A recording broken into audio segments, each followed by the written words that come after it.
नमस्कार, मैं डॉक्टर जीवन सिलवाल सिलीगुड़ी में कार्यरत पीडियाट्रिक न्यूरोलॉजिस्ट हूँ। भारतवर्ष में करीब करीब 5 लाख बच्चे हैं जो एपिलेप्सी से पीड़ित हैं। करीब करीब 18 साल के शुरुआत के 18 साल के जो बच्चे हैं उनके 0.6% यानी कि हर एक 1000 में से 6 बच्चे आज इंडिया में एपिलेप्सी से पीड़ित हैं। आज मैं आप लोगों को बच्चों में होने वाली एपिलेप्सी, सीजर, कन्वल्जन, फिट्स, खिंचनी, चमकी, झटका जो हम अलग अलग भाषा में जो बोलते हैं उसके बारे में हम चर्चा करेंगे। क्यों होता है, कैसे आइडेंटिफाई करें, किस तरीके से घर में अगर हुआ तो कैसे मैनेज करें, कब डॉक्टर के पास जाएं और किस तरीके से हम लोगों को बच्चे को इलाज के लिए हमें कैसे तैयारी रहना चाहिए, उसके बारे में हम विस्तार में हम लोग डिस्कस करेंगे।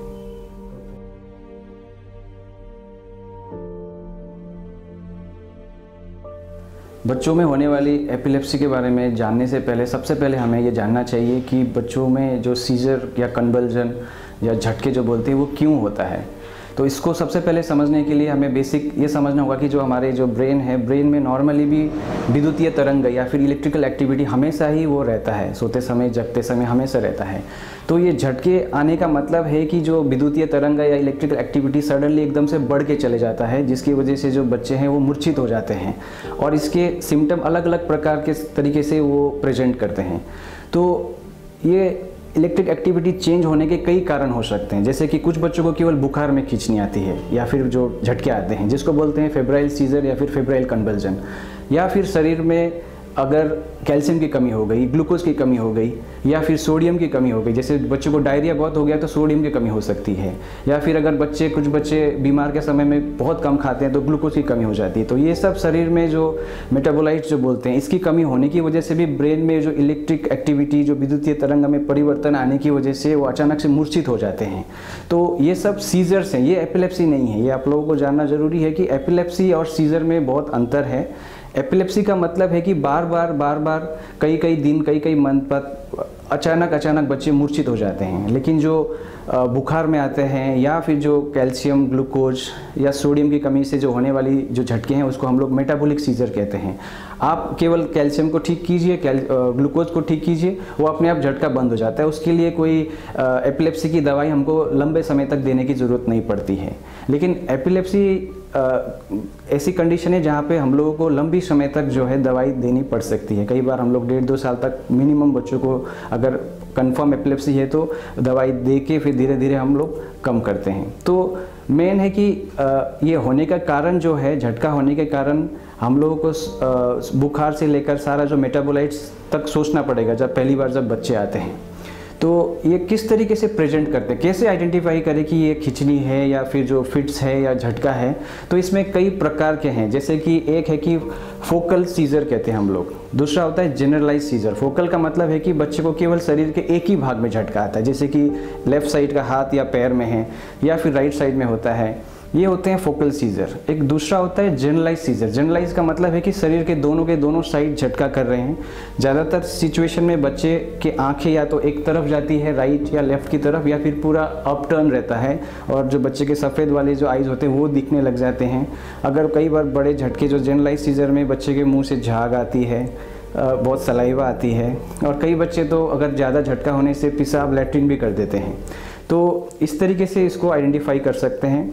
और भी टाइप की सीजर्स होती हैं, जैसे कि ये होता है एक एब्सेंस सीजर। एब्सेंस का मतलब है कि बच्चा थोड़ी देर के लिए अचानक से एकदम स्टेयर करने लग जाता है, एक तरफ देखता है, कई बार थोड़े आई ब्लिंक्स होते हैं और ऐसे लगता है कि कुछ सेकंड के लिए बच्चे वहाँ पे है ही नहीं, वो एब्सेंट हो जाता है वहाँ से, इस तरीके का। तो कई बार ये टीचर्स स्कूल में बच्चे बोलते हैं पेरेंट्स को कि ये तो ऐसा लगता है कि डे ड्रीमिंग कर रहा है, कहीं और ही चला जाता है। तो ये भी एक चीज़ है जो बहुत कॉमनली मिस आउट होता है। तो इसको हम लोग को पिकअप करना बहुत ज़रूरी है, क्योंकि अगर ये जो झटके अगर टाइम पे ट्रीट नहीं करते हैं, इनसे बच्चों की लर्निंग, उनकी मेमोरी, उनके बिहेवियर, उनके स्लीपिंग पैटर्न बहुत चीज़ों में असर करता है। तो इसलिए इसकी आइडेंटिफिकेशन बहुत इंपॉर्टेंट है। तो एब्सेंट सीजर छोड़ के बाकी होता है मायोक्लोनिक सीजर। मायोक्लोनिक मतलब केवल झटका आना। कभी कभी कुछ बच्चे होते हैं, आप देखेंगे केवल हाथ झटका होगा या कभी कभी पैर झटक सकता है या कई बार केवल ये जो है सर झटकता है, या फिर कुछ बच्चे चलते चलते एकदम से गिर भी जाते हैं लेकिन पूरा बेहोश नहीं होते हैं, तो पता ही नहीं चलता कि ये झटका भी है। तो इसको भी आइडेंटिफाई करना कभी कभी मुश्किल हो सकता है। और एक स्पेशल टाइप की झटका होती है जो कि एक मायोक्लोनिक सीजर का ही वेरिएंट बोलते हैं हम लोग, जिसे इन्फेंटाइल स्पैजम्स कहते हैं। इन्फेंटाइल स्पैजम्स मतलब जन्म के फर्स्ट 1 साल में आती है। उसमें बच्चे सो के जब उठते हैं तो अचानक से इस तरीके से पूरा हाथ को और सर को झटका करते हैं। तो ये क्लस्टर में होता है। सो के उठने के बाद बार बार अगर बच्चा इस तरीके से कर रहा है तो ये बहुत इंपॉर्टेंट है कि आप जल्द से जल्द पीडियाट्रिशियन के पास या फिर बेस्ट होगा कि पीडियाट्रिक न्यूरोलॉजिस्ट के पास आप चले जाएं, क्योंकि अगर ये झटका शुरू हो गया तो बच्चे के पूरे डेवलपमेंट में रुकावट आ जाती है। स्पेशली ये जो बच्चे जो प्रीमैच्योर रहे हैं, जिनकी आईसीयू में लंबा स्टे रहा है जन्म के समय में, जिनकी ग्लूकोज की कमी, शुगर की कमी कुछ रहा होगा, तो और जिनकी डेवलपमेंट थोड़ा स्लो चल रही है, उन बच्चों को शुरुआत के 6 से 12 महीने के पीरियड में ये झटका दिखता है। तो ये सारे सिम्टम्स हम लोगों को समझना ज़रूरी है कि झटका दिखता कैसा है और इसको आइडेंटिफाई कैसे करें। तो अब रही बात ट्रीटमेंट की। ट्रीटमेंट से पहले डायग्नोसिस के लिए सबसे पहले जब भी कोई बच्चे ऐसे झटके लेके पहली बार आते हैं तो हम लोग ज़्यादा पूछते हैं कि ये बुखार के साथ हुआ कि नहीं हुआ। बुखार के साथ होने वाली झटके जो होती है वो फेब्राइल सीजर है, तो उसका ट्रीटमेंट अलग तरीके का है। इसमें हम लोगों को झटके की जो एपिलेप्सी की दवाइयाँ जो है रूटीनली यूज़ नहीं करनी पड़ती हैं। तो हम ज़्यादातर पहली बार जब बच्चे आते हैं तो हम लोग ग्लूकोज हो गया या कैल्शियम हो गया, ये सब के टेस्ट करते हैं अगर बुखार में नहीं हुआ है तो। या फिर कुछ बच्चे होते हैं कि जो बार बार कई दिनों से अगर हो रहा है झटका, तो हम लोग उनमें ईईजी भी करते हैं। ईईजी का मतलब है कि ब्रेन में जो तार लगा के इलेक्ट्रोएन्सेफेलोग्राम बोलते हैं, जो कि ब्रेन की जो विद्युतीय तरंग है, इलेक्ट्रिक एक्टिविटी को हम लोग कैप्चर करते हैं उसमें। तो उसके हिसाब से भी हम लोग पहले तो डायग्नोसिस कंफर्म करना ज़रूरी है कि क्योंकि बच्चों में कई टाइप के ऐसे मूवमेंट्स होते हैं जो झटके जैसे लगते हैं लेकिन एक्चुअली झटका नहीं होते हैं। जैसे कि नींद में कुछ बच्चे हाथ थोड़ा झटके या पैर थोड़ा झटका करते हैं, तो वो फिजियोलॉजिकल मायोक्लोनस होती है, उसमें ईईजी नॉर्मल रहता है। तो ईईजी बहुत इंपॉर्टेंट है, ईईजी हम लोग उसमें कराते हैं। और कई बार हम देखते हैं कि ईईजी के रिपोर्टिंग में अगर बच्चों में अगर सही से नहीं हुई है तो हो सकता है कि दवाई बहुत दिन तक चलाना पड़े। तो ये बहुत ज़रूरी है कि जो बच्चे की ईईजी का जो रिपोर्टिंग है सही से होनी भी बहुत ज़रूरी है। ये एक चीज़ हम लोग रूटीनली देखते हैं, क्योंकि बच्चों के जो इलेक्ट्रिकल एक्टिविटी शुरू के 5 साल में दिखता बहुत एबनॉर्मल है कंपेयर टू हम लोग अगर एडल्ट में कंपेयर करें तो ये भी बहुत इंपॉर्टेंट चीज़ है। दूसरा चीज़ है कि हम लोग इसमें एमआरआई देखते हैं कि बच्चे के ब्रेन में कोई दाग है, कोई ट्यूमर है, या फिर ब्रेन ही कुछ अलग प्रकार का है जिसको हम कॉर्टिकल मैलफॉर्मेशन बोलते हैं, या फिर ब्रेन का एक हिस्सा है जो अलग तरीके का दिखता है जिसको कॉर्टिकल डिस्प्लेजिया कहते हैं। तो ये एमआरआई भी करना ज़रूरी होता है। तो ये डायग्नोसिस के लिए मेन हम लोगों को ईईजी और एमआरआई ब्रेन चाहिए, या फिर सीटी स्कैन चाहिए इमरजेंसी में। ज़्यादातर हम लोग एमआरआई ही कराते हैं ताकि छोटी छोटी चीज़ें भी मिस आउट ना हो। तो ये रही डायग्नोसिस की बात। अभी ट्रीटमेंट के लिए हम लोग कई सारी दवाइयाँ हैं जो हम यूज़ करते हैं। अगर केवल बुखार का है तो हम लोग बुखार के समय में कुछ टैबलेट देते हैं, 2-3 दिन यूज़ करके उसको हम लोग बंद करने को कहते हैं बुखार वाली। एपिलेप्सी का प्रॉब्लम है तो इसमें करीब 15 से 20 दवाइयाँ हैं ईईजी के हिसाब से, और किस टाइप की सीजर है उसके हिसाब से हम लोग दवाई की छनौट करते हैं। और वो हम लोग एक बार अगर एपिलेप्सी डायग्नोस्ड है तो हम लोग 1.5-2 साल तक देते हैं। लेकिन अगर मेटाबॉलिक सीजर है, ग्लूकोज की कमी, कैल्शियम की कमी, सोडियम की कमी है, तो हम लोगों को उसको करेक्शन करते ही उसको हम लोग दवाई की देने की ज़रूरत नहीं पड़ती है। घर में अगर बच्चे को झटका आया, अगर बच्चे बेहोश हुए, अचानक से मूर्छित हो गए, तो क्या करना चाहिए इसके बारे में आपको बताऊंगा कि कोई भी बच्चा अगर अचानक से मूर्छित हो जाता है कहीं भी, तो सबसे पहले उसको लेफ़्ट साइड में बॉडी जो है उस साइड टर्न करके आप रखिए, ताकि पेट में अगर कुछ खाया है तो छाती में नहीं जाना चाहिए। साथ में अगर मुंह से कुछ ड्रेन हो रहा है तो वो, ताकि राड़ा उस तरह से टपक के निकल जाए। अगर कुछ टाइट कपड़ा है तो वो लूज़ कर देना चाहिए। आसपास की जगह में ऐसा कुछ है कि जिसकी वजह से बच्चों को चोट लगेगी तो उसको आप वहाँ से निकालिए। और डॉक्टर ज़्यादातर एक स्प्रे देते हैं नाक में देने के लिए, जो मिडाजोलम का स्प्रे है, जो कि वही इमरजेंसी में हम लोग इंजेक्शन फॉर्म में कई बार हॉस्पिटल में यूज़ करते हैं। वो नाक में इंट्रानेजली हम लोग वजन के हिसाब से हम लोग प्रेस्क्राइब करते हैं। अगर आपके बच्चों को एपिलेप्सी की समस्या है तो हमेशा स्प्रे अपने साथ रखें और डोज के हिसाब से नाक में दें।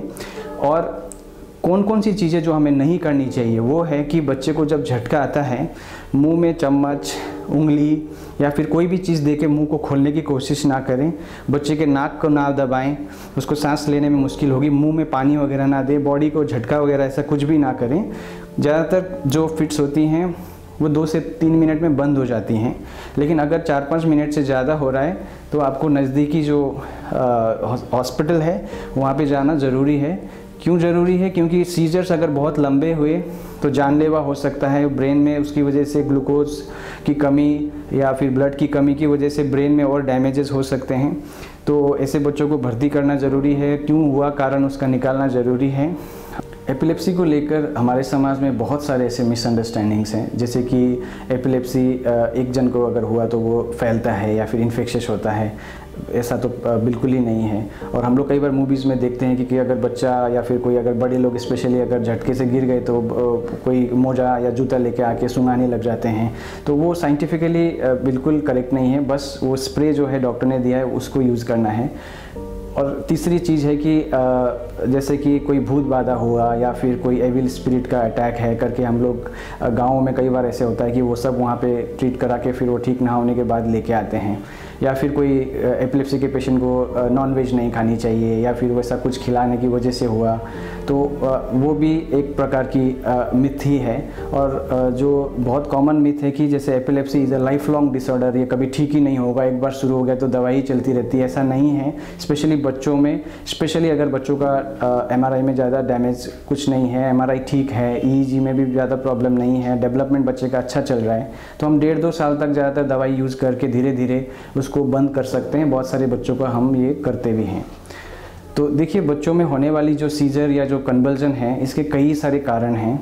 रीजंस बहुत सारे हो सकते हैं और इसमें से कभी कभी रेयरली हम लोग जेनेटिक कारण जो बोलते हैं वो भी हम लोग डील करते हैं। रेयर मेटाबॉलिक कारणस भी होते हैं जिनमें बच्चों को डेवलपमेंट का प्रॉब्लम भी रहती है, साथ में उनको एपिलेप्सी की भी समस्याएं रहती हैं। तो रीजंस जो है, कॉज जो है वो पता करना कई बार बहुत मुश्किल भी हो जाती है, डिफ़िकल्ट, महंगे टेस्ट भी कई बार करने पड़ सकते हैं। और इससे भी ज़रूरी है कि सीजर जैसे दिखने वाले ऐसे कई सारे टाइप के झटके, मूवमेंट्स बच्चों में शुरू के 3 से 5 साल में दिखते हैं, जो एक्चुअली ना वो सीजर है ना वो एपिलेप्सी है। लेकिन कई बार वो EEG सही तरीके से अगर रिपोर्टिंग नहीं हुई है तो बच्चों को लंबी दवाइयाँ चलती हैं। देखिए, ये एपिलेप्सी की दवाइयाँ जो होती हैं ये कोई खांसी सर्दी की दवाई नहीं है कि आप 5-7 दिन दे के उसको देख लीजिए। 1.5-2 साल ब्रेन में जो जाने वाली दवाइयाँ हैं, इसका जो छनौट के लिए एपिलेप्सी है कि नहीं कंफर्म करना ही बहुत ज़रूरी है।